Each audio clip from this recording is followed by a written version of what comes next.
యేసుక్రీస్తు ప్రభువా నీకే స్తోత్రాలయ్యా, నీకు వందనాలు చెల్లిస్తున్నాం తండ్రి. ఈ దినం నాయన జూన్ లో జరిగే పరిచయాన్ని జ్ఞాపకం చేసుకో తండ్రి. యేసయ్యా నీకే స్తోత్రం. వాక్య ధ్యానాల గ్రంథం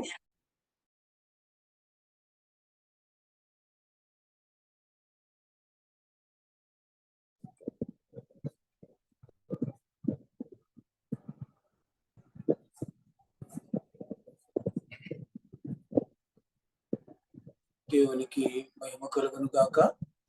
ప్రభునందు ప్రియమైనటువంటి దేవుని బిడ్డలందరికీ కూడా ప్రభు నామములో వందనాలు చెల్లించుకుంటున్నాను. మరి ఈ సమయంలో మనం చిన్న ప్రార్థన చేసుకుని మరి దేవుని వాక్యం వెళ్దాం.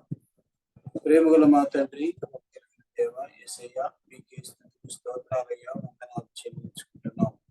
దేవా మా జీవితాల్లో మరొక ఈ బైబిల్ స్టడీ దినాన్ని దయచేసినందుకై స్తోత్రాలు, వందనాలు చెల్లించుకుంటున్నాం. ఈ జీవులోనైనా జయలైన పిల్లలందరినీ బట్టి స్తోత్రాలు, వందనాలు చెల్లించుకుంటున్నాం. దేవా ఈ వాక్యం చదువుకుని దాన్ని వివరంగా తండ్రి ధ్యానం చేసుకోవడానికి కావాల్సిన మాకు దయచేయి.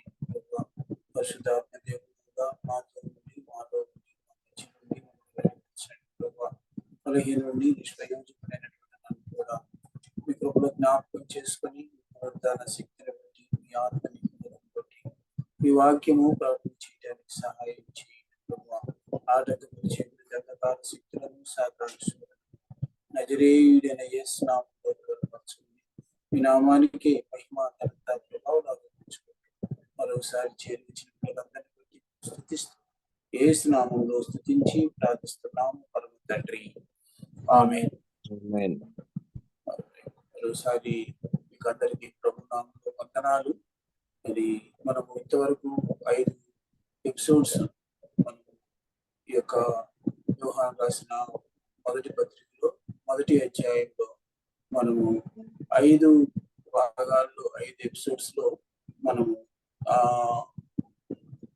7వ వచనం వరకు మనం ధ్యానం చేసుకోగలిగినాం. 7వ వచనం వరకు మనం ధ్యానం చేసుకోగలిగినాం.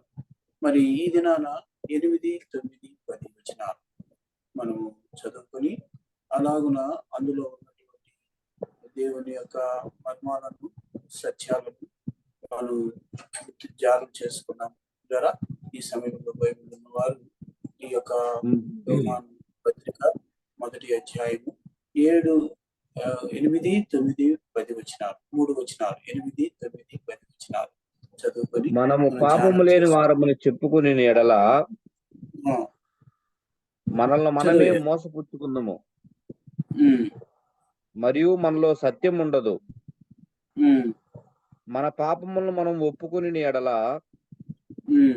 ఆయన నమ్మదగిన వాడును నీతిమంతుడు గనుక ఆయన మన పాపములను క్షమించి సమస్త దుర్నీతి నుండి మనల్ని పవిత్రులుగా చేయును. మన పాపము చేయలేదని చెప్పుకుని ఎడల ఆయనను అబద్ధికునిగా చేయవారగదము, మరియు ఆయన వాక్యము మనలో ఉండదు. దేవుడు ఈ యొక్క వాక్య భాగాన్ని దీవించి ఆశీర్వదించలాగా మనం అందరము కూడా ఒకసారి ప్రభు గుర్తు చేసుకుందాం. ప్రభు యొక్క వాక్యము మనలో ఎంతగానో నాటబడేటట్టు మనం దేవుని వైపు చూడాల్సిన వారు ఉంటున్నాం. మరి ఈ 3 వచనాల్లో కూడా మనం గుర్తు చేసుకున్నట్లయితే పిల్లరా ఎంతో గొప్ప విషయాలను విశ్వాసులైనటువంటి దేవుని బిడ్డలైనటువంటి వారికి యోహాను భక్తుడు తెలియజేస్తూ ఉన్నారు. ఇక్కడ అన్యులకే కాదు కానీ ఈ పత్రికలు 3 కూడా దేవుని నమ్ముకున్న పిల్లలకే ఆయన ఈ పత్రికలో రాశాడు. కాబట్టి ఇందులో అందుకే ఆయన అంటాడు మనము అన్నటువంటి విషయాలను ఆయన పదే పదే చెప్తూ ఉన్నాడు. మరి ఈ 3 వచనాల్లో మొదటి అంటే 8వ వచనంలో మనం చూసినట్లయితే మనలను మనమే మోసపుచ్చుకొనుట అనేది ఒక మాట. 2వ విషయంలో 9వ వచనంలో మనం చూసినట్లయితే పిల్లరా అక్కడ ఏమన్నా ఉందంటే మనము ఒప్పుకునే ఎడల అన్నటువంటి మాట చూస్తాం. 3వదిగా మనం చూసినట్లయితే పిల్లరా మనము పాపం చేయలేదని మనము చెప్పుకొనటం వలన మనము దేవుని అబద్ధికునిగా చేసిన వారు ఉంటాము.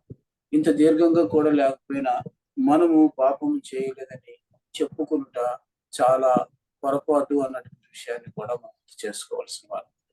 గనుక పిల్లలు ఇక్కడ మనం గుర్తు చేసుకున్నట్టయితే ఈ 3 వచనాల్లో 3 రకాలైనటువంటి విషయాలను మనం గుర్తు చేసుకోవాల్సిన వారం ఉంటున్నాం.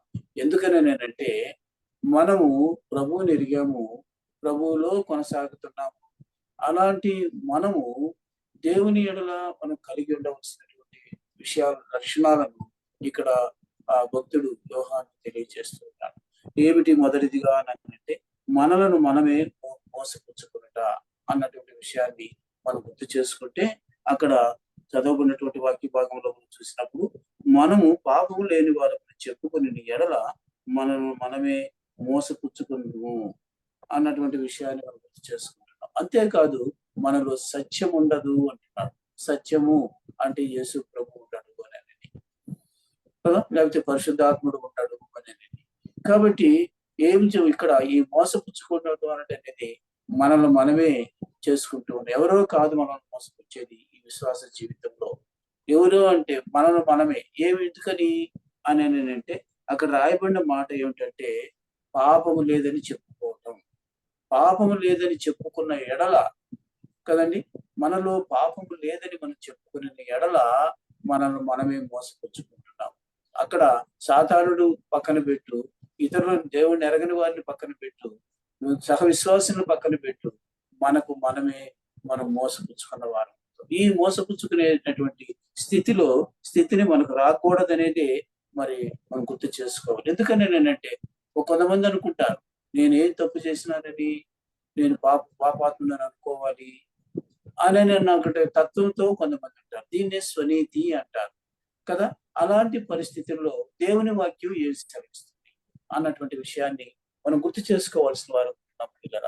ఎందుకనంటే దేవుని వాక్యం స్పష్టంగా తెలియజేస్తుంది మనలో పాపము లేదని చెప్పుకునేటటువంటి తాహత మనకు లేదు. కారణం ఏమిటి అని అంటే ఇక్కడ చూడండి, వాక్యంలో రాయబడిన మాట చూద్దాం. అపోస్తలుడైన పౌలు మరి రోమిలకు రాసిన పత్రికలో ఏమంటున్నాడో చూడండి పిల్లరా. 3వ అధ్యాయంలో గుర్తు చేసుకున్నట్లయితే చాలా సార్లు మనము సువార్తలో ఉపయోగిస్తూ ఉంటాం ఈ మాట. ఏమిటో చూడండి పిల్లరా. 3వ అధ్యాయము 23వ వచనం. రోమిలకు రాసిన పత్రిక 3వ అధ్యాయం 23వ వచనం. ఏ భేదము లేదు, అందరూ పాపము చేసి దేవుడు అనుగ్రహించు మహిమను పొందలేకపోతున్నారు కదండి. ఇక్కడ చూడండి ఏమి రాయబడింది, ఏ భేదము లేదు అని అంటే కదండి. వయసులో ఇది అనేది లేదు, అక్కడి నుంచి ఉన్నవాడు లేనివాడు అని లేదు కదండి, భక్తుడని లేదు, ఇంకెవరునో కాదు. అందరి విషయంలో కూడా ఏ భేదము లేదు. అందరూ పాపము చేసి దేవుడు అనుగ్రహించు మహిమను పొందలేకుండా. కాబట్టి ఇప్పుడు ఈ మాటకి మనం గుర్తు చేసుకున్నట్లయితే ఒకవేళ నువ్వు నేను లేదంటే నేనే అనుకుంటాను నేను పాపాత్ముని కాదు, నేను పాపం చేయలేదు, నాలో పాపం లేదు అని అంటే నేనేం చేసినట్టు? నన్ను నేనే మోసపుచ్చుకున్నట్లు లెక్క పిల్లరా. అందుకనే ఈ యోహాను భక్తుడు స్పష్టంగా చెప్తున్నాడు. అక్కడ పౌలు భక్తుడు చెప్పాడు. ఏమని చెప్తున్నాడు? ఏ భేదము లేదు, అందరూ కదండి, ఏ భేదము లేదు, కొందరు అనేది అక్కడ కదండి. అందరూ పాపము చేసి ఏం పొందలేకుండా పోతున్నారు? దేవుని మహిమను. కాబట్టి ఈ మాటను మనం గుర్తు చేసుకున్నప్పుడు ప్రతి ఒక్కడు మానవుడు అనేటటువంటి ప్రతి ఒక్కడికి ఈ పాపం అనేటటువంటి స్థితి ఉన్నది. తల్లి గర్భములో నుంచే మనము పాపాత్ములుగా పుట్టినాము. అందువలననే 2 పాపాలు ఉన్నాయని మనం ఎప్పుడు కూడా అనుకుంటూ ఉంటాం. ఏమిటది అని అంటే జన్మ పాపము, కర్మ పాపం. ఈ జన్మ పాపము, కర్మ పాపము వలన మనకు ఎంత ఘోరమైనటువంటి పరిస్థితి అంటే జీతము మరణము అన్నటువంటి విషయం. కాబట్టి జన్మ పాపము, కర్మ పాపము పోవాలి అని అంటే తప్పనిసరిగా దేవుని సన్నిధిలో మనం ఒప్పుకోవాల్సిన వారంగానే ఉంటున్నాం. అలా కాకుండా పిల్లరా నాకేమీ లేదు అన్నటువంటి పరిస్థితుల్లో మనం ఉండిపోయినట్లయితే చాలా ఘోరమైనటువంటి పరిస్థితి. దేవుని దృష్టిలో నీవు అలాగే ఉండిపోతావు. ఎలాగా మోసపుచ్చుకున్న వాడి లాగానే ఉండిపోతావు. స్వనీతితోనే బ్రతుకుతారు. అంతేకాదు పిల్లరా, దేవుని యొక్క కృపను పొందలేనటువంటి పరిస్థితి వస్తాయి కదా. కనుకనే ఈ సమయం ఏమిటంటే ఏ భేదము లేదు, అందరూ పాపం చేసి అంతవరకు ఆగినా లేకపోతే మనకు సమస్తం అర్థమైపోతాయి. అయితే ఈ సమయంలో గుర్తు చేసుకుందాం, పరిశుద్ధ గ్రంథంలో నుంచే మనకు తెలిసినటువంటి ఆ సందర్భాన్ని మీ ముందుకు నేను తీసుకుని వస్తాను. లూకా సువార్తలో చూడండి పిల్లరా, 18వ అధ్యాయంలో మనం చూసినట్లయితే అక్కడ ఒక ఇద్దరు వ్యక్తులు కనిపిస్తారు. మొదటి వ్యక్తి ఎలా మోసపుచ్చుకుంటున్నాడు, తను తాను ఎలా మోసపుచ్చుకుంటున్నాడు అన్న సత్యాన్ని మనం ఇక్కడ గ్రహించగలుగుతాం. చూస్తారా 18వ అధ్యాయం 18వ అధ్యాయం అయ్యా 11, 12 వచ్చినారు. 11 వచ్చిన పరిచయుడు నిలవబడి కదండి, ఇద్దరు దేవాలయానికి వెళ్ళారు. వాళ్ళలో ఒకడు పరిసయుడు, రెండో వాడు సుంకరి. మీకు తెలిసిందే ఇది. అయితే ఇక్కడ తన్ను తాను మోసపుచ్చుకున్నటువంటి వ్యక్తిని మనం చూస్తాం. దేవుడు ఈ వ్యక్తి అని అంటే పరిసయుడు. అంతా నాకు తెలుసు, నాలో ఏ కల్మషం లేదు, నేనేమి పాపం చేసిన వాడు కాదు అన్నటువంటి తత్వంతో తన స్వనీతితో ఏం చేస్తున్నాడు అని ప్రార్థన ఇప్పుడు చదవండి అయ్యా 11 పరిచయుడు నిలువబడి దేవా దేవా నేను చోరులను అన్యాయస్తులను. చూసారా ఎవరితో కంపేర్ చేసుకుంటున్నాడో చూసినట్లయితే దొంగతనం చేసినాడు ఆయన పాపం చేసినట్లు. అలా చూడండి, ఆయన పెట్టుకునేటువంటి పేర్లు చూడండి, చోరులను, రెండోది ఏమిటట అన్యాయస్తులను కాదు, వ్యభిచారులనైన ఇతర మనుషుల వలనైనను కాదు, ఈ సుంకర వలనైనను ఉండనందుకు. చూసారా, అక్కడే పక్కనే ఉన్న సుంకర్ని కూడా ఆ లిస్ట్ లో కలిపేస్తున్నారు కదండి. ఎంత ఘోరమైన పరిస్థితి అంటే వీళ్ళందరూ కూడా పాపాత్ములే, నాలో పాపం లేదు, నేను చాలా నీతిమంతుణ్ణి. ఇది స్వనీతి అండి. దీన్ని ఏమంటారు అని అంటే స్వనీతితో మాట్లాడుతున్నటువంటి మాటలు. ఈనాడు కూడా చాలా మంది అంటారు, ఏంది మీరు ప్రతిదానికి పాపం పాపం పాపం అంటారు, ఏం పాపం చేసినారు అన్నటువంటి వాళ్ళ ఆలోచనతోనే మాట్లాడతారు లేదా. అయితే నిజముగా చెప్పాలి అని అంటే మనం నిజముగా పాపాత్ములమే. అందుకనే నేను మొదటే ఆ వచనాన్ని చెప్పినాను, ఏ భేదము లేదు, అందరూ పాపం చేసినారు కదా. దేవుడు అనుగ్రహించే మహిమను పొందలేకుండా పోవడానికి కారణం ఏమిటంటే ఈ పరిసయ్యుడు లాంటి స్వనీతి కలిగిన వాడే. ఇప్పుడు చూడండి, లిస్ట్ చెప్పేస్తున్నాడు. ఏమిటంటే చోరులు కాదంట, నరహంతకులు కాదట, ఆయన అన్యాయస్తులు కాదట, అంతే చెప్తూ పక్కనే ఉన్నటువంటి సుంకర్ని కూడా ఆ లిస్ట్ లో కలుపుతున్నాడు. ఇంకేమంటున్నాడు 12వ వచనంలో మనం చూస్తే అక్కడ చూడండి ఏమంటున్నాడు, ఇంకా 2 సార్లు ఉపవాసం ఉంటాడంట. ఆ తర్వాత సంపాదన అంతటిలో 10వ వంతు చెల్లించుచున్నానని 10 వంతు ఇస్తాడట. ఇంకా తనలో తాను ప్రార్థించుచుండెను కదండి. ఇది ఈయన ప్రార్థన. ఇక్కడ ఎక్కడైనా కూడా తన యొక్క పాపాలను గురించి దేవుని సన్నిధిలో ఒప్పుకున్నాడా కదండి. తన యొక్క లోటును, తన యొక్క బలహీనతను, తనకున్నటువంటి ఆ యొక్క ఇదిని దేవుని దగ్గర ఒప్పుకున్నవాడుగా కనపడలేదు. అందుకనే ఇతడు తనకు తనే మోసపోయినాడు. అందుకనే మనం చూసినట్లయితే మనం చదువుకున్నటువంటి ఆ యొక్క వచనంలో 8వ వచనంలో మనం చూసినట్లయితే మనము పాపము లేని వారమని చెప్పుకునే ఎడల మనలను మనమే ఏం చేసుకుంటున్నాము, మోసపుచ్చుకొనుచున్నాము కదండి. మోసపుచ్చుకుంటాము. మరియు మనలో ఏముండదు, సత్యం ఉండదు అన్న విషయాన్ని కూడా మనం గుర్తు చేసుకోవాల్సిన వారు కదండి. దైవజనుడు అపోస్తుడైనటువంటి పౌలు కూడా తన గురించి ఏం చెప్పుకుంటున్నాడు తండ్రి, ఈ పరిసయ్యుడు లాగా చెప్పుకోవటంలా ఏమని చెప్పుకుంటున్నాడు చూస్తామా. రోమీయులకు రాసిన పత్రిక 7వ అధ్యాయము 14వ వచనంలో చూస్తే అక్కడ చూడండి పిల్లలు ఏం చెప్పుకుంటున్నాడు మనం చూస్తే చాలా స్పష్టంగా తన గురించి ఆయన చెప్తున్నాడు. దైవజనుడే కదండి, గొప్ప సేవ చేసిన వాడు, అపోస్తుడని పేరు పొందిన వాడు, ప్రభు కొరకు హతసాక్షి అయిన వాడు. అలాంటి వ్యక్తి ముందుగా ఏం చెప్తున్నాడో చూడండి పిల్లలు. మనం రోమీయులకు రాసిన పత్రిక 7వ అధ్యాయం ధర్మశాస్త్రము ఆత్మ సంబంధమైనదని ఎరుగుదుము, అయితే నేను పాపమునకు అమ్మబడి. చూసారా ఏం మాట చెప్తున్నాడు చూడండి, నేను పాపమునకు అమ్మబడి శరీర సంబంధమై ఉన్నాను. శరీర సంబంధం అంటే ఈ శరీరంలో ఉన్నాము కనుక ఎక్కడో దగ్గర మనకు పాపం అనేది అంటుకుంటుంది. కాబట్టి ఏ భేదము లేదు. దైవజనుడిని చెప్పుకున్నా కూడా, ఎన్ని చెప్పుకున్నా కూడా కరెక్టరా వారిలో ఇంకో మాట కూడా చెప్తాను చూడండి. ఇది 18వ వచనంలో ఉంది, ఆ మాట చూడండి. అదే 7వ అధ్యాయము 18వ వచనంలో మనం చూసినట్లయితే ఆ చిన్న నా యందు నా యందు అనగా నా శరీరమందు నా శరీరమందు మంచిది ఏదియో నివసింపదని నేను ఎరుగుదును. చూసారా ఏమని చెప్తున్నాడు చూడండి. మంచిది ఏది లేదని నేను ఎరుగుదును.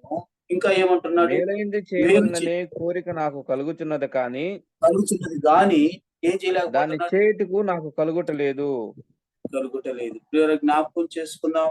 అంతేకాదు ఇంకా కొద్ది చెప్తాను. అదే అధ్యాయంలో మనం చూస్తే పిల్లరా 24వ వచనం చూడండి. ఇంకేం రాయబడింది అక్కడ? 24వ అయ్యో వచనం. నేను ఎంత దౌర్భాగ్యుడును, నేనెంత దౌర్భాగ్యుడు అంటాడు. ఎందుకు ఇవన్నీ మీకు చెప్తున్నాను అని అంటే పౌలే ఉండగా మా దేవుడు అని అనుకోబాకండి. అని అంటే మనం ఎప్పుడు కూడా మనం మోసపుచ్చుకోకూడదు. పాపము లేదని మనం స్వనీతితో బతకూడదు. దేవుని నీతి మనకు కావాలి గనుక ఆ దేవుని నీతితో క్షణము కూడా మనం దేవుని సన్నిధిలో మన యొక్క బలహీనతలను దేవుని సన్నిధిలో చెప్పుకోవటానికి ఎంతో ఆస్కారం ఉంటుంది పిల్లలు. అందుకనే ఇక్కడ యోహాను భక్తుడు కూడా చెప్తున్న మాట ఏమిటి అని అంటే పిల్లరా, పాపం లేదని చెప్పుకోకూడదు. నువ్వు నిన్ను నీవే మోసపుచ్చుకున్న వాడు అవుతావు అంటున్నాడు కదండి. కాబట్టి మనం గుర్తు చేసుకోవాల్సింది ఏంటి? 8వ వచనంలో అంటే మనలను మనం మోసపుచ్చుకొని కదండి. అక్కడ రాయబడిన మాట మనం చూసినట్లయితే మనలో సత్యం లేకుండా చేసుకోకూడదు అన్న సంగతిని మనం గుర్తు చేసుకోవాల్సిన వారు. అదే సమయంలో అదే రోమిలకు రాసిన పత్రిక 8వ అధ్యాయంలో 12, 13 వచనాలు గుర్తు చేసుకున్నట్లయితే అక్కడ ఈ పౌలు భక్తుడి ఏం చెప్తున్నాడో చూడండి పిల్లరా. మనము అలాంటి పౌరులాగానే మనం కానీ ఒప్పుకున్నట్లయితే, లేదంటే అలాంటి స్థితిని మనం సంపాదించుకోగలిగితే ఇక్కడ చెప్తున్నాడు చూడండి. ఏమంటున్నాడు? శరీరానుసారమైన చదవండి. శరీరానుసారముగా ప్రవర్తించుటకు మనము శరీరమునకు రుణస్థలము కాము. ఖచ్చితంగా చెప్తున్నాడు. కాబట్టి ఆత్మానుసారమైనటువంటి పరిస్థితి, శరీరానుసారమైన పరిస్థితి. నేను అందుకనే మొదటి సందర్భమే చెప్పాను, పరిసయ్యుడు శరీరానుసారమైన వ్యక్తి కదండి. ఆత్మానుసారమైనటువంటి వ్యక్తి అయి ఉంటే ఆ మాటలు అతను నోటుకుంటా వచ్చుండేవి కాదు కదండి. అదే పౌలు భక్తుడు అంటున్నాడు, నేను ఎంత దౌర్భాగ్యుడను, నా శరీరము ఇన్ని పెట్టుకొని ఉన్నాను, అవన్నీ పోవాలి అని అంటే తప్పనిసరిగా ఒప్పుకోవాలి. అందుకనే నేను చెప్పాను 8వ వచనంలో ఉన్నటువంటి ఈ పరిస్థితిని మనం అందరము కూడా గుర్తు చేసుకోవాల్సిన వారు. మనలను మనము ఏం చేసుకోకూడదు? మోసపుచ్చుకోకూడదు. అలా మోసపుచ్చుకోకుండా ఉండాలనేది దేవుని యొక్క ఉద్దేశం, అలాగే భక్తుని యొక్క ఉద్దేశం. అలా మోసపుచ్చుకున్నట్లయితే చాలా నష్టపోయేది ఏమిటంటే సత్యము మనలో ఉండదు. 8వ వచనంలో ఉన్నటువంటి తాత్పర్యం కదండి. ఇప్పుడు 9వ వచనానికి వద్దాం. నేను చెప్పాను కదా, 3 వచనాల్లో 9వ వచనంలో ఏమిటి అని అంటే దానికి రెమెడీ. మన పాపములను మనం ఒప్పుకొని ఎడలా కదండి ఏం చెయ్యాలా? మోసపుచ్చుకోకుండా ఏం చేయాలి మనము కదండి? మన పాపములను మనం ఒప్పుకునే ఎడల జరిగేటటువంటి గొప్ప ఆధిక్యత చూడండి పిల్లరా. ఏం చెప్తున్నాడు? నమ్మదగిన వాడును, చూసారా, మన దేవుడు నమ్మదగిన వాడును, నీతిమంతుడు గనుక ఆయన మన పాపములు క్షమించి సమస్త దుర్నీతి నుండి మనల్ని పవిత్రులుగా చేస్తాడు. ఎంత గొప్ప ఆధిక్యత మనకు, ఎంత ధన్యత ఉందో, ఎంత ఆశీర్వాదం ఉందో మనము ఇక్కడ ఈ 9వ వచనంలో మనం చూడగలం. ఇప్పుడు అంటే మనం ఒప్పుకోకుండా మనం ఒప్పుకోవాలి, మోసపోకుండా ఉండాలి. ఆ పని ఏ మాత్రం కూడా యోగ్యత లేనటువంటి శంకరి చేశాడండి. మనం ఇప్పుడు మళ్ళా ఆ సందర్భానికి వద్దాం కదండి. ఆ సందర్భానికి వచ్చే ముందు చూడండి పిల్లరా, ఏం జరుగుతుందో మనం చూస్తే కీర్తన గ్రంథంలో చూడండి 146వ కీర్తనలో 6వ వచనంలో ఏమి రాయబడిందో చూడండి. 146వ కీర్తన 6వ వచనంలో మనం చూసినప్పుడు అక్కడ రాయబడిన మాట చూడండి. సర్వమును ఏం జరుగుతుందో చూడండి. ఆయన ఆకాశమును, భూమిని, సముద్రమును, దానిలోని సర్వమును సృజించిన వాడు. సృజించిన వాడు ఆయన ఎన్నడను మాట తప్పని వాడు. మాట తప్పని వాడు కదండి. ఎందుకని మనం గాని ఒప్పుకుంటే ఆయన నమ్మదగిన వాడు, మాట తప్పని వాడు. సర్వమును ఆయన సృజించిన వాడు కనుక ఆయన ఎప్పుడూ కూడా మాట తప్పడు. అలాంటి ప్రభు మనకున్నాడు. కాబట్టి అదే కీర్తనాకారుడు 32వ కీర్తన 5వ వచనంలో చెప్తూ ఉన్నాడు. ఈ ఒప్పుకునే దాని గురించి చెప్తూ ఉన్నాడు. చూడండి పిల్లరా, అలాంటి నమ్మదగిన దేవుడి దగ్గర మనం చేయాల్సింది ఏమిటి అని అంటే 32వ కీర్తన 5వ నా వచనంలో దోషమును కప్పుకొనక ఆ దోషములను కప్పుకొనక నీ ఎదుట నా పాపమును ఒప్పుకుంటిని. అదండి, చూసారా ఎంత స్పష్టంగా ఈ కీర్తనకారుడు చెప్తున్నాడు. చూడండి, నేను కప్పుకోలేదు, దాచిపెట్టుకోలేదు. నేను నా ప్రభు దగ్గర నేను ఏం చేసినానంటున్నాడు, ఒప్పుకున్నాను అంటున్నాడు కదండి. ఒప్పుకున్నాడని ఖచ్చితంగా చెప్తున్నాడు. ఇంకా ఏమంటున్నాడు అక్కడ అని మనం చూస్తే, నా దోషము సన్నిధిని నా అతిక్రమములు ఒప్పుకుందని అనుకుంటుని కదండి, అనుకుంటుని నీవు నా పాప దోషమును పరిహరించి ఉన్నావు.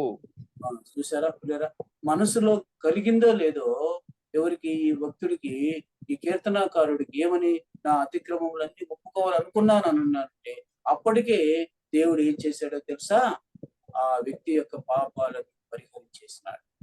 ఎంత గొప్ప ధన్యత. అవును, మనము కూడా మన మనస్సాక్షి మనతో చెప్తూ ఉండేటప్పుడు మనం దేవుని సన్నిధిలో చేయాల్సిందే. అంతే. ఒక్క మాట చెప్తాను, మన అలాగే ఎలా ఉంటాయి మన యొక్క తప్పులు పాపాలు అంటే చిన్న విషయమే చెప్తాను. ఏమిటి ఏదైనానంటే, ఒకవేళ మనకు అనారోగ్యంగా ఉందనుకుందాం. అనారోగ్యంగా ఉంది, దేవుడు స్వస్థపరిచినాడు. మరి పోయి దేవుని సన్నిధికి వెళ్ళటము, ప్రార్థనలో పాలు పంపులు పొందటము, పరిచర్యలో పాలు పంపులు పొందటము అనే అవకాశాన్ని దేవుడు ఇచ్చాడు. అయినా కూడా మనము ఏదాన్ని అడ్డం పెట్టుకుంటాము అని అంటే, నిన్ననే కదా నాకు జ్వరం తగ్గిపోయింది, ఇంత లోపల పోకపోతే ఏమి అన్నటువంటి మనసుతో మనము దేవుని సన్నిధిని మానేస్తాము. అంతేకాదు, దైవజనులు వచ్చి అడిగినప్పుడు కూడా ఏదో ఒకటి చెప్పి మానేస్తాం. ఇక్కడ చూడండి పిల్లరా, ఈ బలహీనతలో దేవునికి మనం విరోధంగా చేసినటువంటి పాపం. అది పాపం అని అనుకుంటారు. మీరు అనుకుంటే ఏం పాపం ఏమవుతుంది, నాకు బాగలేదు, నేను పోలేదు అని అనుకుంటాం. కానీ దేవుడు నీకు ఆరోగ్యం ఇచ్చి నీవు దేవుని సన్నిధిలో ఉండాలన్నటువంటి స్థితిని ఇచ్చినప్పుడు నువ్వు మానేసినావు అని అంటే, అది మన పోని మానేసిన తర్వాత కూడా పోని ఇక్కడ ఇంట్లో చేరి, ప్రభువా నేను ఈ దినం నీవు పోవటానికి నాకు ఓపిక లేదు అని ప్రభు దగ్గర నువ్వు ఒప్పుకున్నావా, అది చెప్తున్నాను కదా. నువ్వు ఒప్పుకున్నావా? ఒప్పుకోలేదు. అంతేకాకుండా దేవుని సన్నిధికి పోను లేదు. అంతేకాకుండా మూడవదిగా మనం చూసినట్లయితే దేవుని బిడ్డలకు కూడా అబద్ధం ఆడిన పరిస్థితి వస్తుంది కదండి. ఇవి మూడు కలగలిపినప్పుడు నీవు నేను ఏం చేసినట్లు లెక్క అని అంటే పిల్లరా, అదే ఒప్పుకోలేదు కదా. అయితే ఈ కీర్తనాకారుడు చెప్తున్నాడు, నేను దేవుని సన్నిధిలో కప్పుకొనక ఒప్పుకుంటుని, నాకు అతిక్రమములను పరిహారం చేయమని నేను అడక్కముందే ఆయనే నా అతిక్రమం. అంటే ఇందులో ఏముంది, దేవునికి ఇష్టమైంది ఏముంది అని అంటే, మనము ఏదైనా యథార్థంగా దేవుని సన్నిధిలో ఒప్పుకోవాలనేది దేవుని యొక్క ఉద్దేశం. ఆ పని మనం చూసినట్టయితే పిల్లరా, అక్కడే రాయబడి ఉంది. 32వ కీర్తన మొదటి 2 వచనాలు చూడండి పిల్లరా, ఏమి రాయబడిందో. తన అతిక్రమములకు పరిహారం నొందిన వాడు, చూడండి ఎంత ధన్యత ఇస్తున్నాడో చూడండి. తన అతిక్రమముల కొరకు పరిహారము నొందిన వాడు. ఇంకా రెండోది, పాపములకు ప్రాయచిత్తము నొందిన వాడు నొందినవాడు ఏమవుతున్నాడు? ధన్యుడు. ధన్యుడు అనగా సంతోషించిన వాడు అవుతున్నాడు, ఆనందాన్ని కూడగట్టుకున్న వాడు అవుతాడు. ఎందుకని? మనలో ఉన్నటువంటి అదంతా కూడా దేవుని సన్నిధిలో ఒప్పుకున్నప్పుడు భారం తగ్గిపోతుంది. భారం తగ్గిపోయినప్పుడు ఏమొస్తుంది? మనకు సంతోషం వస్తుంది. అదే ధన్యత. కాబట్టి మొదటి 2 వచనాల్లో కూడా అక్కడ మనం చూసినప్పుడు యెహోవా చేత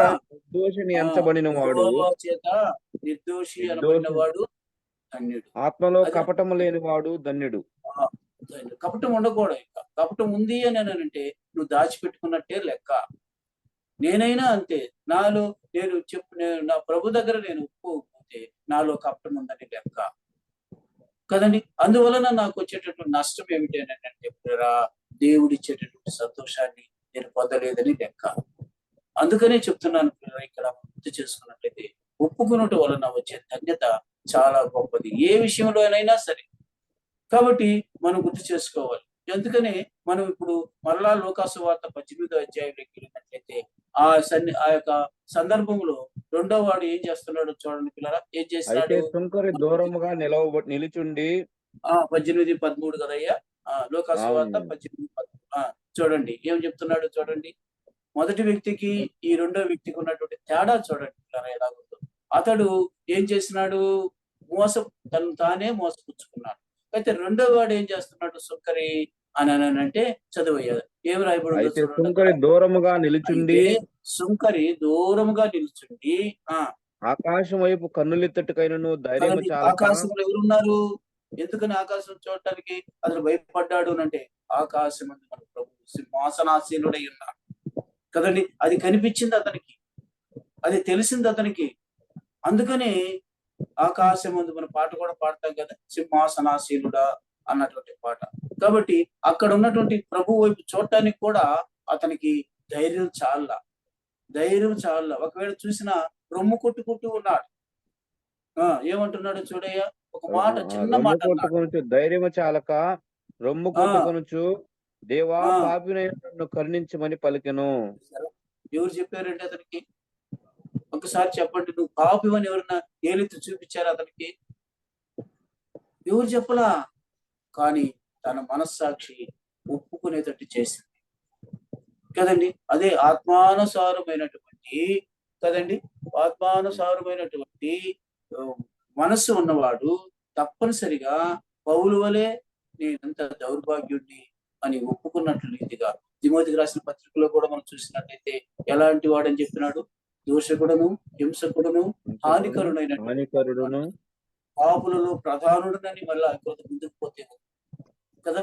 ఇన్ని చెప్పి ఆయన దేవుని సన్నిధిలో ఒప్పుకున్నాడు కనుకనే గొప్ప దైవజనుడైనాడు కదండి. అలాగైతే మనం అంత గొప్పవాడు కాకపోయినా సరే దేవుని సన్నిధిలో మనం ఎలా ఉండాలి అనంటే సత్యము మనలో ఉండాలి అని అంటే కదండి. అంటే ప్రభువు మనలో ఉండాలి అని అంటే ఇంత ప్రాముఖ్యత ఉన్నదని సంగతిని మనం గుర్తు చేసుకుని ఇప్పుడు చదువయ్యా 13వ వచనం 14వ వచనం చదివితే అతడు ఏం చేయబడ్డాడు చూడండి. అతనికంటే ఇతడు నీతిమంతుడిగా తీర్చబడి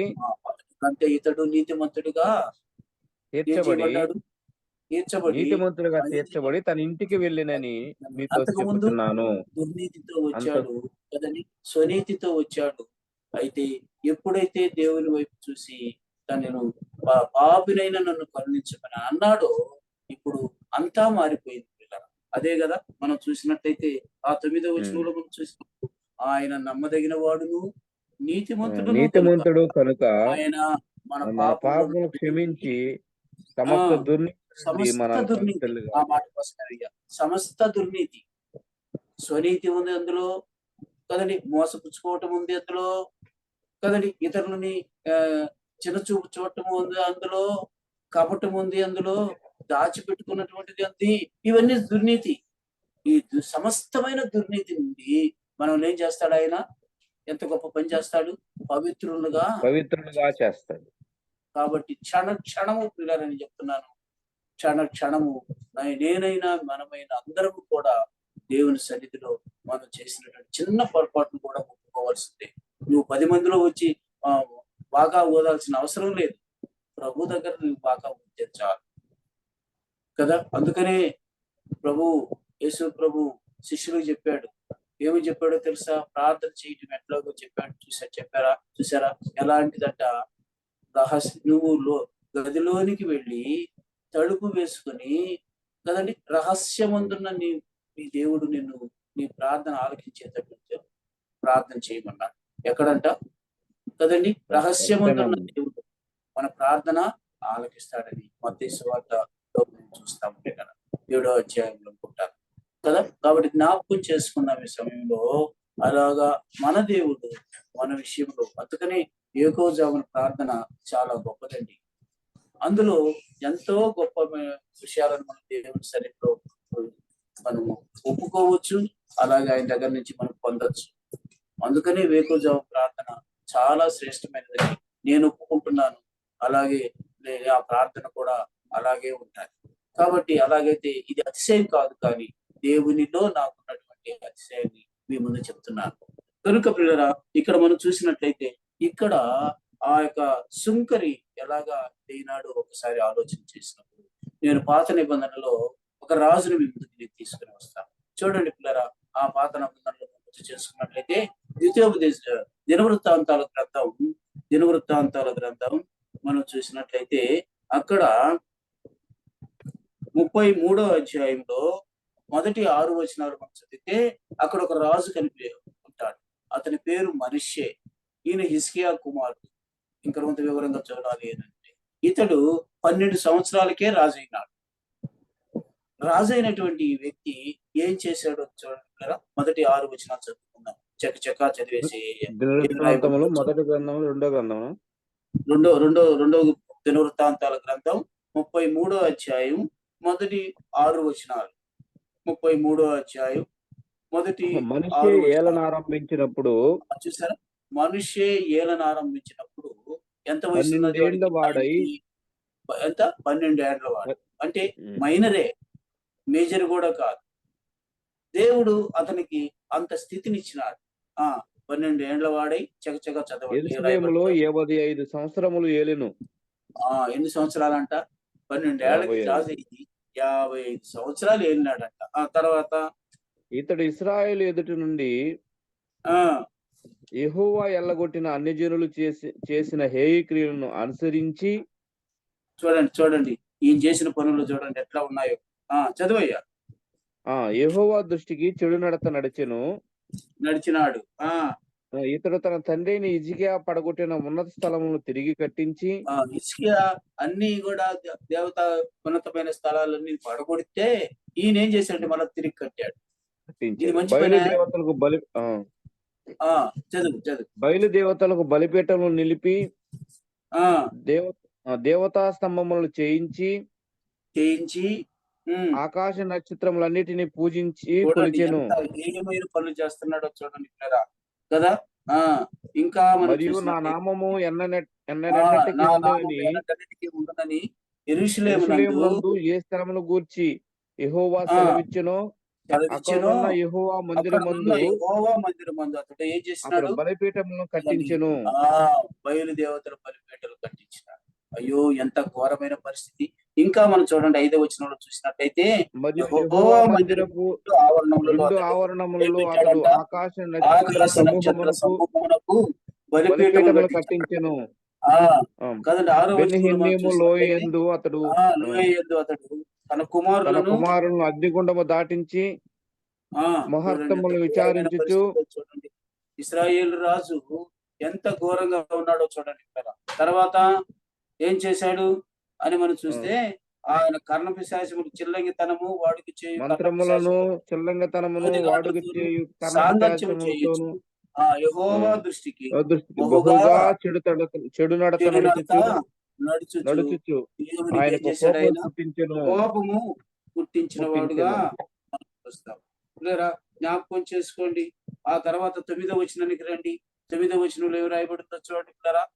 ఈ ప్రకారం మనిషి యూదా వారిని యెరూషలేము కాపురస్తులను మోసపుచ్చిన వాడై ఇశ్రాయేలు ఎదుట ఉండకుండా యెహోవా నశింపజేసిన అన్ని జనుల కంటెను వారు మరింత అక్రమంగా ప్రవర్తించినట్లు చేయుటకు కారకుడాయను.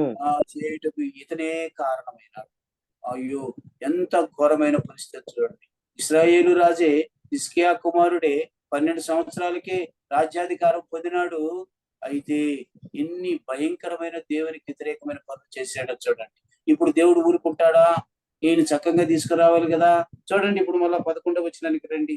11వ వచనానికి వస్తే కాబట్టి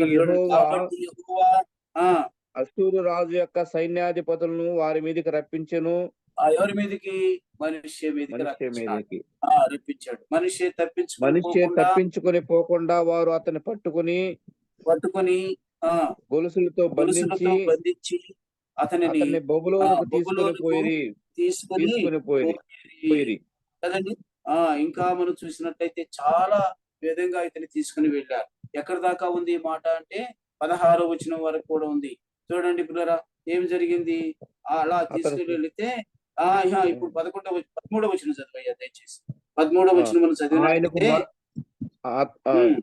ఆయన మొరలేడగా ఆ, ఆయనకు మొరలేడగా ఇక్కడ 12వ 12వ వచనంలో వచనం అతడు కింద చదువు. పురుషులతో బంధించి అతనిని అత- బబులోనునకు అతడు తీసుకుని తీసుకుని పోయి 12వ వచనం. అతడు అతడు ఇప్పుడు శ్రమలో చూడండి, అతడు ఉన్నప్పుడు శ్రమలో ఉన్నప్పుడు ఆ తన దేవుడిని యెహోవాను బతిమాలుకుని తన దేవుడిని యెహోవాను బతిమాలుకుని బతిమాలుకుని తన తన పితరుల పితరుల దేవుని దేవుని సన్నిధిని సన్నిధిని తన్ను తాను తాను బహుగా బహుగా తగ్గించుకుని అంటే ఇది తగ్గించుకుని ఒప్పుకున్నాడా లేదా తను చేసిన తప్పులన్నీ? ఉమ్, అట్లా దాచిపెట్టుకున్నాడా లేక ఒప్పుకున్నాడా? ఒప్పుకోలేదు కదా. ఒప్పుకున్నాడు. దేవుని సన్నిధిలో ఒప్పుకున్నాడు. ఏమని ఇంకా చూడండి 13వ వచనం. ఆయనకు మొరలేడగా ఆయన అతని విన్నపములను ఆలకించి విన్నపములను ఆలకించి యెరూషలేమునకు అతనిని అతని రాజ్యములోనికి అతను తిరిగి అతన్ని తీసుకుని తిరిగి వచ్చినప్పుడు యెహోవా దేవుడై దేవుడై ఉన్నాడని మనిషి తెలుసుకొనెను. ఎప్పుడైతే పశ్చాత్తాపడ్డాడో, ఎప్పుడైతే పాపములు ఒప్పుకున్నాడో కప్పుకోకుండా, అప్పుడు ఈ దేవుడు సరైన రీతిలో అతన్ని ఆదుకున్నాడు. అప్పుడు తెలిసింది యెహోవా దేవుడని. అంతవరకు ఎంత ఘోరంగా చేశాడు, ఎంతగా చిల్లంగి పనులు చేశాడు, ఎంతగా సోదిగండ్ర దగ్గరికి వెళ్ళాడు, తనకు బిడ్డల్నే దాటిచ్చినాడు. ఇంత ఘోరమైన పరిస్థితి తెచ్చుకున్న తరువాత ఇప్పుడు ఈ ఈ విషయంలో దేవుని సన్నిధిలో ఒప్పుకున్నట్లుగా మనం చూస్తాం పిల్లల. ఇంకా చూసినట్లయితే కదండి, ఇప్పుడు 16వ వచనంలో కూడా చూసినప్పుడు ఒక మాట రాయబడి ఉంది. ఇదియుగాక అతడు యెహోవా బలిపీఠమును బాగు చేసి దాని మీద సమాధాన సమాధాన బలులను బలులను కృతజ్ఞతార్పణలను అర్పించుచు ఏం చెప్తున్నాడు చూడండి. ఇశ్రాయేలు దేవుడిని యెహోవాను సేవించుడని అంతకు ముందు ఆజ్ఞ ఇచ్చాను. ఆజ్ఞ ఇచ్చాడు. దేవునికి మహిమ కలుగును గాక. పిల్లరా, మనం ఒప్పుకుంటే దేవుడు మరలా తిరిగి మన క్షేమ స్థితిని మనకి ఇచ్చేవాడు. మనం ధన్యజీవులమని దేవుడు చెప్తూ ఉన్నాడు పిల్లరా. అందుకని మనం గుర్తు చేసుకున్నప్పుడు పిల్లరా 20వ వచనం చదువుకొని దాటిపోదాం. 20వ వచనంలో మనం చూసినట్లయితే మనిషి తన పితరులతో కూడా నిద్రించి మరణించిగా పాత పెట్టబడును. దేవుని బిడ్డలకి ఇదొక ప్రాముఖ్యమైనటువంటి విషయం. ఏమిటి అనంటే, దేవుని బిడ్డలు చనిపోయిన వారిని ఏమంటారు అనంటే నిద్రించుట అంటారు. చచ్చిపోవుట కాదు, నిద్రించుట.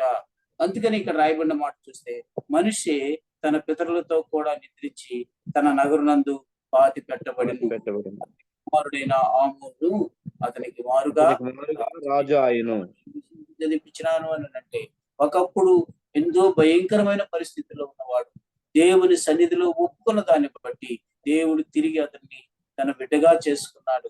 అద్భుతమైన రీతిగా అతని చేత మరలా బలిపీఠములు కట్టించి దేవునికి కృతజ్ఞతాస్తుతులు చెల్లిస్తూ యెహోవాయే దేవుడు, ఆయన పూజించమని తన నోటితో చెప్పేటట్టుగా దేవుడు చేసినాడు. అలాగైతే జ్ఞాపకం చేసుకుందాం. ఈ సమయంలో మనిషి సుంకరి, కొత్త నిబంధనలు మనం చూస్తే సుంకరి నీతిమంతుడిగా తీర్చబడ్డాడు. మనిషి కూడా ఎంతో భయంకరమైన పరిస్థితిలో ఉన్నవాడు తిరిగి దేవుని బిడ్డగా మార్చబడ్డాడు. అందుకని సామెతల గ్రంథంలో రాయబడిన మాట చూడండి పిల్లరా, ఏమి రాయబడిందో 28వ అధ్యాయము 13వ వచనంలో మనం చూస్తే అక్కడ రాయబడిన మాట చూడండి. ఏమి రాయబడింది? దాచిపెట్టేవాడు వర్ధిల్లడు, అతిక్రమమును దాచిపెట్టేవాడు వర్ధిల్లడు, వాటిని ఒప్పుకొని విడిచిపెట్టేవాడు కనికరం పొందును. పెట్టువాడు ఏమవుతాడండి? కనికరము పొందును. కనికరం పొందుతాడు. అతిక్రమములన్నీ ఒప్పుకున్నాడు మనిషే కదండి. అలాగే శంకరి కూడా పాపినని ఒప్పుకున్నాడు. ఇద్దరు కూడా దేవుని బిడ్డలుగా తీర్చబడ్డారు. అలాగైతే నీ సహోదరుడా సహోదరి, ఇంకా నీవు దాచిపెట్టే స్థితిలోనే ఉన్నావా కదండి? అలాగా దేవుని సన్నిధిలో ఒప్పుకోనటువంటి స్థితిలోనే ఉంటున్నావా? ఒక్కసారి ఆలోచన చేయాలని ప్రభు పేరట నీకు మనవి చేస్తున్నాను. ఎందుకంటే ప్రతి చిన్న విషయం కూడా దేవుని సన్నిధిలో మనం చేసుకోవాలన్న సంగతిని మనం గుర్తు చేసుకోవాల్సిన వారు అనుకుంటున్నాం. అందుకని మనం ఏం చేస్తాడు ప్రభు అనంటే, ప్రతి అతిక్రమమును తీసివేసి మనం పవిత్రులుగా చేస్తాడు కదండి. అది 9వ వచనంలో ఉన్న మాట. ఏమిది అని గుర్తు చేసుకున్నట్లయితే ఏమంటున్నాడు? ఆ 9వ వచనం ఆఖరి భాగంలో మనం చూసినట్లయితే, ఆయన నమ్మదగిన వాడును, నీతిమంతుడును కనుక నీతిమంతుడు కనుక ఆయన మన పాపములను క్షమించి ఏం చేస్తాడు? మన సమస్త దుర్నీతి నుండి ఆ పవిత్రులుగా చేయును. పవిత్రులుగా అంటే శుద్ధి చేస్తాడు కదా. అడుగడుగున మనం శుద్ధి చేస్తాడు. తన పవిత్రమైన రక్తంతో మనం కడుగుతూనే ఉంటాడు. అందుకే యేసయ్య ప్రాణాధారమైనటువంటి ఆ పవిత్రమైన రక్తాన్ని చివరి రక్త పొట్టు వరకు శిలువలో కార్చాడు. ఒక్క రక్తపు పొట్టు కూడా తన దేహంలో ఉంచుకోలేదు.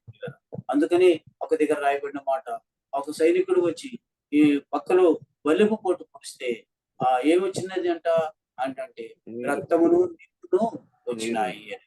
అంటే ఇక తన దేహంలో ఏమీ లేకుండా మన కొరకు ఆయన మన జన్మ పాపాన్ని కర్మ పాపాన్ని కడిగివేసి మనం శుద్ధి చేసే దాని కొరకు యేసయ్య ఆ కార్యాలు జరిగించడం సంగతి మనం గుర్తు చేసుకోవాల్సిన వారు. కాబట్టి అందుకని హెబ్రీయులు రాసిన పత్రికలు అపోస్తలుడైన పౌలు ఏమంటున్నాడో చూడండి. 9వ అధ్యాయము 14వ వచనం మనం చూసినట్లయితే ఏమి రాయబడి ఉంది చూడండి. హెబ్రీయులు రాసిన పత్రిక 9వ అధ్యాయము 14వ వచనం మనం చూసినప్పుడు అక్కడ రాయబడిన మాట చూడండి. ఏమి రాయబడి ఉంది అక్కడ చూస్తే 9వ అధ్యాయము 14వ వచనంలో ఆత్మ ద్వారా తను తాను దేవునికి నిర్దోషినిగా అర్పించుకొనిన క్రీస్తు యొక్క రక్తము ఏం చేస్తుందంట? జీవక్రియలను విడిచి జీవము గల దేవుని సేవించుటకు మీ మనస్సాక్షిని ఎంతో ఎక్కువగా శుద్ధి చేయును.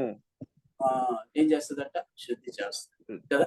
మన పాపములను ఒప్పుకుని అవి ఎలాంటివైనా కావచ్చు, ఎంత చిన్నవి కావచ్చు, ఎంత పెద్దవి కావచ్చు, ఆయన నమ్మదగిన వాడు కనుక మనం శుద్ధి చేస్తాడు. ఏదంతా శుద్ధి చేస్తాడు అన్న విషయాన్ని మనం చూసినట్లయితే ఆత్మ ద్వారా తాను దేవునికి నిర్దోషంగా అర్పించుకున్నాడు. ఆయన ఆ క్రీస్తు యొక్క రక్తము నిర్జీవ క్రియలను విడిచి జీవము గల దేవుని సేవించడం కదండి. ఏం చేస్తాడంటే మన మనస్సాక్షిని చేస్తాడు, ఆయన ఎక్కువగా శుద్ధి చేస్తాడు. అది అపోస్తలుడైనటువంటి యోహాను భక్తుడు కూడా ఈ 9వ వచనంలో చెప్తున్న మాట. కనుక పిల్లలు జ్ఞాపకం చేసుకుందాం ఈ సమయంలో ఎలాగా మన జీవితాలు ఉన్నాయి అన్న సంగతిని ప్రభు బిడ్డలంగా మనం ప్రతి క్షణము కూడా మనం ఏం చేసుకోవాలి అంటే పరీక్షించుకుంటూనే రావాలి కదా. 10వ వచనంలో ఏమి రాయబడి ఉందో చూడండి కదా. మనం చూస్తే 10వ వచనంలో ఇలాగూ రాయబడి ఉంది. ఏమిటది అని మనము పాపము చేయలేదని చెప్పుకుని ఎడలా ఆయనను అబద్ధికునిగా చేయవారు బాగుదుము, మరియు ఆయన వాక్యము మనలో ఉండదు కదండి. ఈ 3వ వచనం, ఈ 10వ వచనం ఎలా ఉందో చూడండి.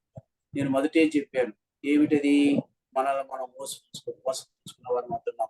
రెండోది మనం ఒప్పుకోవాలి, అంతేకాని కప్పుకోకూడదని సంగతి చూసినాం. మూడోది మనకు వచ్చేటప్పటికి కదా దేవుణ్ణి మనము అబద్ధికునిగా చేయకూడదు. ఎందుకని అని నేనంటే మనము పాపం చేయలేదని చెప్పుకోకూడదు కదండి. 9వ వచనంలో కూడా అదే చూసింది. అక్కడ మోసపుచ్చుకుంటున్నాము, ఇక్కడ ప్రభువుని అబద్ధికునిగా చేస్తున్నాము కదా. కాబట్టి ఒక్కసారి ఆలోచించేద్దాం, ఏమి చేయాలి అని మనం గుర్తు చేసుకున్నట్లయితే చేయలేదని చెప్పుకోకూడదు కదా. కాబట్టి దేవుని సన్నిధిలో మనం ఎప్పుడు కూడా ప్రభువా నేను ఇది చేశాను, నన్ను క్షమించు, నేను అలాగా మాట్లాడాను, నన్ను క్షమించు, నేను ఈ పని చేయలేకపోయినాను, నన్ను క్షమించు కదా. నువ్వు ఇచ్చినటువంటి ఈ రక్షణ విషయంలో నేను నిర్లక్ష్యం చేశాను, నన్ను క్షమించు. నీ నీ నీ యందు విశ్వాసం ఉంచాల్సినటువంటి ఆ క్షణంలో అల్ప విశ్వాసిగా ఉండిపోయినాను, నన్ను క్షమించు కదండి. అలాగా చెప్పుకోగలిగితే మనం నిజముగా మన ప్రభువుని మనకి ఇచ్చిన వారు. అలా కాకుండా మనం ఇదిగో ఇలాగూ నేను పాపం చేయలేదు కదండి, మనం పాపం చేయలేదని చెప్పుకున్న ఎడల ఎవరిని అబద్ధికునిగా చేస్తున్నాం? మన ప్రభునే అబద్ధికునిగా చేస్తూ ఉన్నాము. అందువల్ల ఆయన వాక్యం మనలో లేకుండా పోతుంది. వాక్యం మనలో లేకుండా పోతే మనం ఏది అడిగినా కూడా ఆయన కూడా. ఎందుకని ఏంటంటే యోహాను సువార్తలో ఆ మాట రాయబడి ఉంది. ఏమి రాయబడి ఉందో చూడండి కదా. యోహాను సువార్త 15వ అధ్యాయంలో మనం గుర్తు చేసుకున్నట్లయితే ఆ మాట రాయబడి ఉంది. 15వ అధ్యాయము 7వ వచనంలో ఈ మాట రాయబడి ఉంది. నా ఏమంటున్నాడు యందు చూడండి, మీరును మీరును మీ మీ యందు యందు నా మాటలను ఆ నిలిచి ఉండిన ఉన్నాయి ఎడల కదా, మీకేది మీరేది ఇష్టమో అడుగుడి ఇష్టమో అది అడగండి, అడుగుడి మీకు అది మీకు అనుగ్రహించబడును. అనుగ్రహించబడతారు, దయచేయబడతాయి కదా. ఇలా జ్ఞాపకం చేసుకుని ఏముండాలి మనలో ఆయన మాట. కానీ ఇక్కడ ఏమంటున్నాడు, దేవుని అవధికులుగా చేయటమే కాదు, రెండోది ఏం చేస్తున్నాడు అంటే ఆయన వాక్యం మనలో లేకుండా చేసుకుంటున్నాడు. కాబట్టి ఆలోచన చేద్దాం. ఒక సన్నివేశాన్ని మీ ముందుకు మాట పరిశుద్ధ గ్రంథంలో నుంచి తీసుకుని వస్తాను. చూడండి, లోకాసు వార్త 19వ అధ్యాయం చూసినప్పుడు అక్కడ కూడా 19వ అధ్యాయం తోటే మొదటి వచనం నుంచి మనం చూసినప్పుడు ఒక ఆయన కనిపిస్తాడు. ఆయనే కదండి, ఎవరైనా అని అంటే సొంతపు పుత్రుడైనటువంటి జక్కయ్య కదండి. ఆ ప్రాంతానికి యేసయ్య వచ్చున్నాడని తెలుసుకున్నాడు. గబగబా ఆయన చూడటానికి వెళ్ళాడు. వెళితే అక్కడ యేసయ్య ఆ గుంపులో కనపడలేదు. అరే ఏం చేద్దాము అని వెనక్కి తిరిగి రాకుండా అక్కడే ఉన్నటువంటి ఒక మేడి చెట్టుని ఎక్కినాడు. మేడి చెట్టుని ఎక్కి ఎక్కడ యేసయ్య ఉండేది, ఈ గుంపులో ఎక్కడున్నాడని ఆ పెద్ద కళ్ళు చేసుకొని చూస్తా ఉన్నాడు. కానీ ఆయన ఆ గుంపు సాయి చూస్తూ ఉంటే ఈ చెట్టు కిందనే యేసయ్య ఉన్నాడు. యేసయ్య స్వరం వినిపించింది, జక్కయ్య త్వరగా దిగు, నేడు నేను నీ ఇంట బస చేయాల్సి ఉంది అని అంటే కదండి. వెంటనే సంతోషంగా గబగబ ఒకవేళ దూకేసినాడేమో అన్నట్టుగా కిందకి దిగినాడు. దిగి ప్రభుని తన ఇంటిలోనికి ఆహ్వానించిన తర్వాత ఏదో భోజనం గీజనం పెట్టి పంపించకుండా అతడు చేసినటువంటి కార్యం చూడండి. ఏం చేసినాడో ఆ మాటలు మీకు చెప్తాను. 19వ అధ్యాయము 8వ వచనం చూడండి. ఏం చేస్తున్నాడు నిలవబడి ఏం చేస్తున్నాడు జక్కయ్య నిలువబడి, ఇదిగో ప్రభువా నా ఆస్తిలో సగం బేదలకు ఇచ్చుచున్నాను. నేను ఎవని యొద్దనైనను అన్యాయముగా దేన్నైనా తీసుకుని ఎడల అతనికి 400 మరలా చెల్లింతునని ప్రభువుతో చెప్పెను. కదండి, ప్రభు దగ్గర చూడండి ఇప్పుడు ఏమిటి అని మనం ఇక్కడ గుర్తు చేసుకున్నట్లయితే కదండి, నాకేమయ్యా, నేను బాగా ధనవంతుడిని, నన్ను ఎవరయ్యా అనేనిగా చెప్పుకునేది. ఏం చేస్తున్నాడు అని అంటే, నేను నిజముగా అన్యాయస్తుడినే, నేను మోసగాడినే, నేను ఈ విషయాల్లో పాపం చేసిన వాడిని అని యేసు ప్రభు దగ్గర నిలబడి చెప్తాము కదండి. బాగా ఆలోచన చేసినట్లయితే కదా, జక్కయ్య చేసిన కార్యం ఒకసారి చూస్తే ఆ పని ఏమిటో మన జీవితాల్లో కూడా ఉంటాయి. ప్రభు అడగలేదు, ఏదయ్యా నువ్వు చేసింది, నీ ఇంటికి నేను వచ్చినాను ఏంటి అని ప్రశ్న వేసిన వాడు కూడా కాదు యేసు ప్రభు. కానీ జక్కయ్యే నిలువబడి, ఇదిగో ప్రభువా, నేను పేదల దగ్గర తీసుకుని చేస్తాను, వారికి తిరిగి ఇస్తాను. రెండోది ఏమిటి, నేను అన్యాయంగా ఏదైతే తీసుకున్నానో వారికి 4 అంతలు నేను తిరిగి చెల్లిస్తాను. ఎంత గొప్ప మాట. ఒకసారి ఆలోచన చేయండి. ఆ చుట్టుపక్కల ఉన్న వాళ్ళందరూ కూడా వీడు పాపి అని అంటున్నారు. కానీ యేసు ప్రభు దృష్టిలో అద్భుతమైన రీతిగా అతడు దేవుని ప్రభు యొక్క కృపను పొందిన వాడుగా కనుక ఆలోచన చేద్దాం కదా. ఏమిటి అని నేనంటే, ఇతడు ఏం చేస్తున్నాడు, ఇన్ని విషయాల్లో మనం చూసినట్లయితే 2 జాలు. ఒకటేమిటి, పేదలను మోసపుచ్చాను అన్నమాట ఒప్పుకున్నాడు కదా, వారికి తిరిగి ఇచ్చేస్తానన్నాడు. రెండవదిగా మనం చూసినట్లయితే, నేను అన్యాయముగా తీసుకున్నాను కదా. అందుకే ప్రభు ఏమంటున్నాడో చూడండి కదా. అప్పుడు వెంటనే యేసు ప్రభు ఏమంటున్నాడు, అబ్రహాము కుమారుడే, ఇతడును అబ్రహాము కుమారుడే, నేడు ఇంటికి రక్షణ వచ్చి ఉన్నది. ఏమొచ్చింది?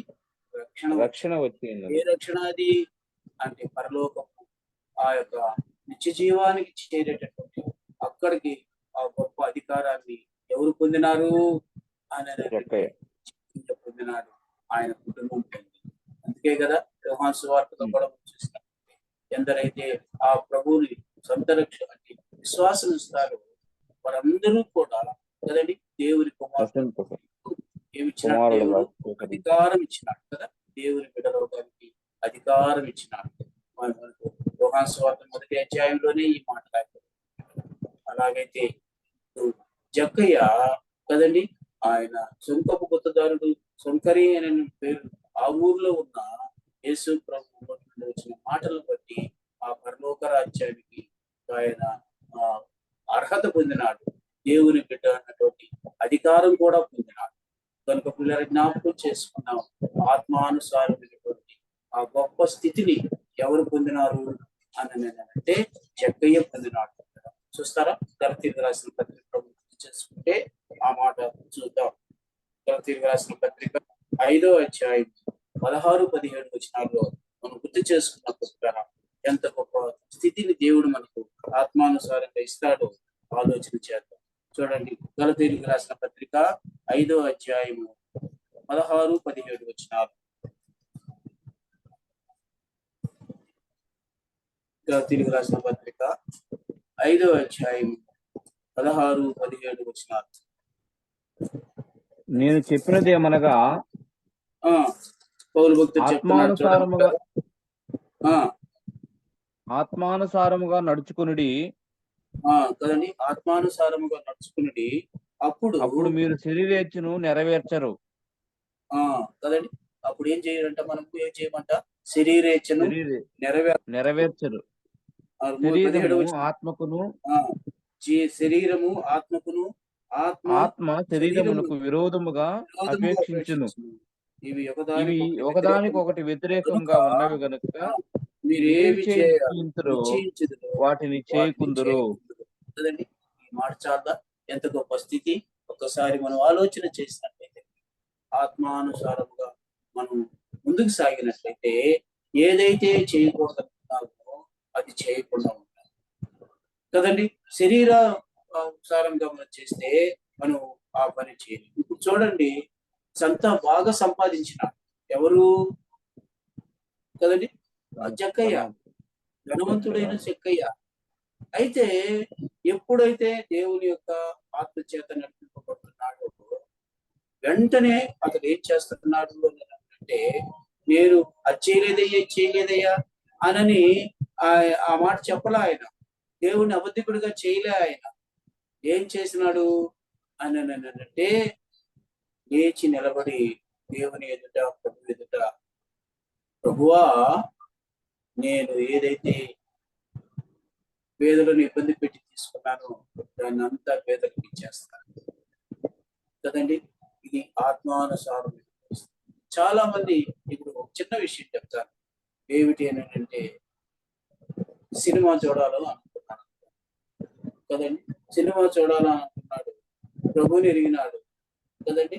ఇప్పుడు ఆ తలంపు వచ్చినా కూడా అతను ఏమనిపిస్తుంది, ఆత్మానుసారంగా అయితే నువ్వు ఆ సినిమాలకు పోకూడదు అని హెచ్చరిక చేస్తాడు.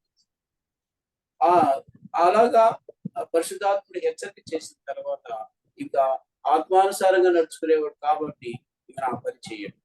నా జీవితంలో కూడా నేను మొదట ప్రభువుని ఎరిగి బాప్తిసం తీసుకున్న తర్వాత వెంటనే నాకు హైదరాబాద్ లో ట్రైనింగ్ వచ్చింది.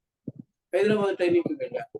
అక్కడంతా కూడా చాలా మంది నా పాత ఫ్రెండ్స్ అందరూ ఉన్నారు, నాతో పాటు ఎంప్లాయీస్ అందరము ఒక 4-5 ఒకే రూమ్ లో, అంటే బంజారా హిల్స్ లో ఒకే రూమ్ లో మేము 5-6 ఉన్నాం మా పాత ఫ్రెండ్స్ తో కూడా కలిసి. ఏం చేసాము, మొదటి రోజు అందరం అనుకొని ఒక రూమ్ చేరుకున్నాము. రెండో రోజు ఏం చేశారు అని అంటే, ఒక ప్లాన్ చేశారు. ఏమిటి ఆ ప్లాన్ అంటే, మనం సిటీలోకి వెళ్ళి సినిమా చూసి వస్తారు ప్లాన్ చేశారు. పిల్లల జ్ఞాపకం చేసుకోండి, అందరూ పాత ఫ్రెండ్స్. నేను అప్పుడే జనవరి 1న 1986లో నేను బాప్తిసం తీసుకొని ఆ రోజు రాత్రి నేను హైదరాబాద్ ట్రైనింగ్ వెళ్ళాను. ఇప్పుడు బాగా ఆలోచన చేసినట్లయితే వాళ్ళందరూ అడుగుతూ ఉన్నారు, ఏమని ఎన్నో దినాలు కలుసుకున్నావురా, మనం అందరం సినిమాకు పోదాం. ఎప్పుడో కదా మళ్ళా వచ్చి ఈరోజు మనం వెళ్ళి చూసి వద్దాము, మళ్ళా రేపు ఎల్లుండి వెళ్ళిపోవాలి కదా అని వారు చెప్పినప్పుడు నాకు ఎందుకో నాలో, నువ్వు బాప్తిసం తీసుకున్నావు, నువ్వు ప్రభులో ఉన్నావు, నువ్వు సినిమా చూడదు, అది కూడా ఇంగ్లీష్ సినిమా. మీకు తెలుసు, ఇప్పుడు కాదుగా నాకు వచ్చే, ఇప్పుడు కూడా వస్తున్నాయేమో తెలియదు, కానీ ఇంగ్లీష్ సినిమాలు ఏముంటాయో. అలాంటి పరిస్థితులు వచ్చినప్పుడు నేను ఎలాగైనా దాన్ని క్యాన్సిల్ చేసుకోవాలని అప్పుడు వాడికి చెప్పాను. నాకు బాగలేదు, కడుపు ఇబ్బందిగా ఉంది, నాకు మోషన్స్ అవుతున్నాయి, నేను సినిమా హాల్కి వచ్చిన కూడా కూర్చోలేదని చెప్పాను. వీడంతారా ఎప్పుడు అని చెప్పేసి ఇప్పుడు జ్ఞాపకం చేసుకుందాం. నిజమే, నాకు అలాగే జరిగింది అనుకోండి. కానీ ఆ సమయానికి నాకు వచ్చిన ఆలోచన ఏమిటి అంటే, మరొకసారి చదవండి, ఆ మాట చదువుకొని మనం ముగించుకుందాం. కొలతీయులకు రాసిన పత్రికలో ఏం రాయబడింది 5వ అధ్యాయంలో, కాబట్టి ఏదైనా చిన్నదైనా సరే దాన్ని మనం వదులుకోవాలంటే అది ఆత్మానుసారమైనదిగా ఉండాలని మనం చేస్తూ ఉన్నాం. చూడండి ఏం రాయబడిందో చూడండి. ఆత్మానుసారంగా నడుచుకునుడి, అప్పుడు మీరు శరీరేచ్ఛను నెరవేర్చరు. శరీరేచ్ఛలను నెరవేర్చు. శరీరము ఆత్మకును, ఆత్మ శరీరము ఆత్మకును విరోధముగా అపేక్షించును. ఫ్రెండ్షిప్ చేస్తాయా? కాదు, విరోధముగా ఉంటాయి కదా. అంతేకాదు, ఒకదానికి ఒకటి వ్యతిరేకముగా ఉన్నవి కనుక మీరేవి నిశ్చయించరు వాటిని చేయకుందరు. ఏం ఫలా చేయాలనుకున్నాం కదండి, ఫ్రెండ్ వచ్చాడు కదా, చాలా రోజులు కలుసుకున్నాం రా, అప్పుడు మనం ఇద్దరు కలిసి తాగేవాళ్ళం కదరా, ఈ రోజు రారా, ఒక పూటే కదా, ఒకసారే కదా అని అన్నాడు అనుకోండి. నీ మనసులో ఏమని ఆత్మానుసారమైనటువంటి ఆలోచన ఉంది కదా. అదే వ్యతిరేకంగా శరీరం అంటుంది, ఒక రోజే కదా, ఎప్పుడు నీ ఫ్రెండే కదా, పోయేసి రాపోలి, రాత్రి అడగపోయి తాగేసి రాపోయి చదువు తెచ్చుకో అన్నటువంటి మాట వచ్చింది అనుకోండి. ఈ రెండు వ్యతిరేకం. కాబట్టి ఏది మనం అక్కడ అదే రాయబడి ఉంది కదండి. మీరేమి నిశ్చయించరు వాటిని చేయకుందరు. కాబట్టి బాగా ఆలోచన చేద్దాం కదా ఈ సమయంలో. ఈ 3 వచనాల్లో అద్భుతమైన రీతిగా యోహాను భక్తుడు రాసి పెట్టాడు మన కొరకు. ఏమిటి అంటే, మొదటిది మోసపుచ్చుకోకూడదు, రెండోది ఒప్పుకోవాలి, మూడోది ఏం చెప్పినాను కదండి, దేవుణ్ణి అబద్ధికుడిని చేయకూడదు. అబద్ధికుడిగా చేసినాము అంటే ఆయన వాక్యము మనలో ఉండదు కదా. కాబట్టి ఆలోచన చేద్దాం కదా. ఈ దినాన దేవుడు మనకి ఇచ్చినటువంటి ఈ ఉన్నతమైన స్థితిని పోకుండా ప్రభు వచ్చే వరకు లేదా ప్రభు దగ్గర చేరేంత వరకు కూడా ఇలాంటి స్థితిని మనం కలిగి ఉండాలని ప్రభు పేరిట మనం చేసుకుంటాం. నేను ఈ వాక్యాన్ని ముగించుకుంటున్నాను. దేవుడి కొరకై దీవించగాక. మరి అన్ని సమయంలో మరి పద్యంలో జాయిన్ అయిన అందరికీ కూడా ప్రభునామంలో వందనాలు చెల్లించుకుంటూ నేను ముగించుకుంటున్నాను. అందరికీ మరోసారి వందనాలు. మరి సమయంలో మరి మద్దతు చేస్తాను. మా ప్రార్థన దేవుడి నామంలో మనం చేసుకుంటున్నాం. ప్రభునామంలో అందరికీ వందనాలు. ఇటు వరకు మనం పత్రిక మీద ధ్యానాలు చూసాం. కొన్ని ప్రకటనలు ఉన్నాయి, దయచేసి వినండి. తర్వాత ప్రార్థనతో ముగించుకున్నాం. మొన్న ఆదివారం నుంచి అంటే 10వ తేదీ మార్చి నెల 24వ సంవత్సరం అపార్ట్మెంట్స్ లో పరిచర్య స్టార్ట్ అయింది. సాయంత్రం 5 గంటలకి ప్రతి ఆదివారం కూడా మరి అపార్ట్మెంట్స్ లో పరిచర్య 99A అపార్ట్మెంట్ లో ఫ్లాట్ నెంబర్ 6 లో మరి సాయంత్రం ఆరాధన కొరకు కూడుకోవడం జరుగుతుంది. అక్కడ ఉండే అపార్ట్మెంట్స్ లో ఉండేవారు కొంతమంది వస్తున్నారు. పోయిన వారం 15 మంది వాళ్ళు వచ్చారు.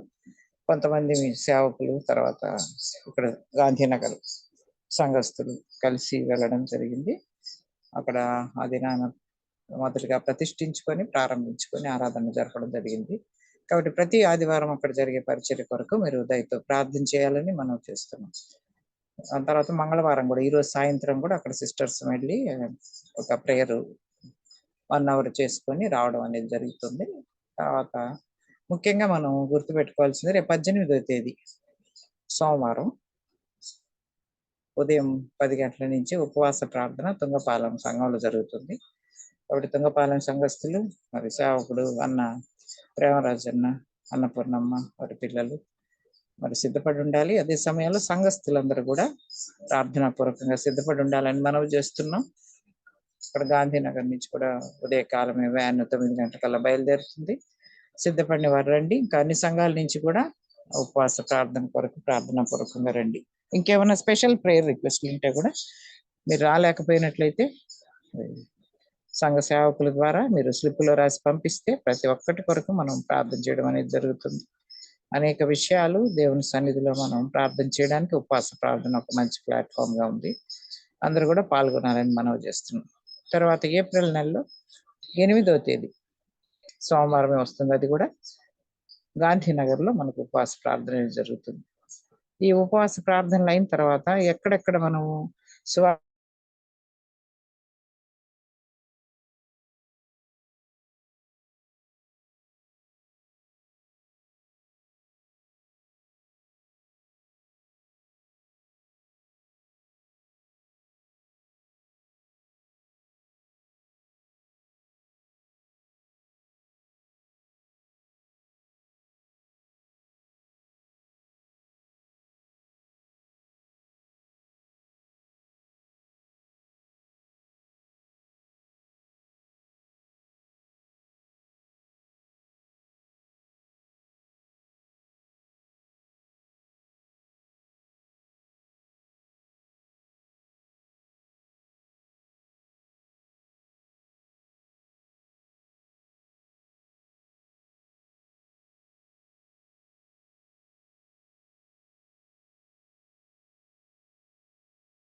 హలో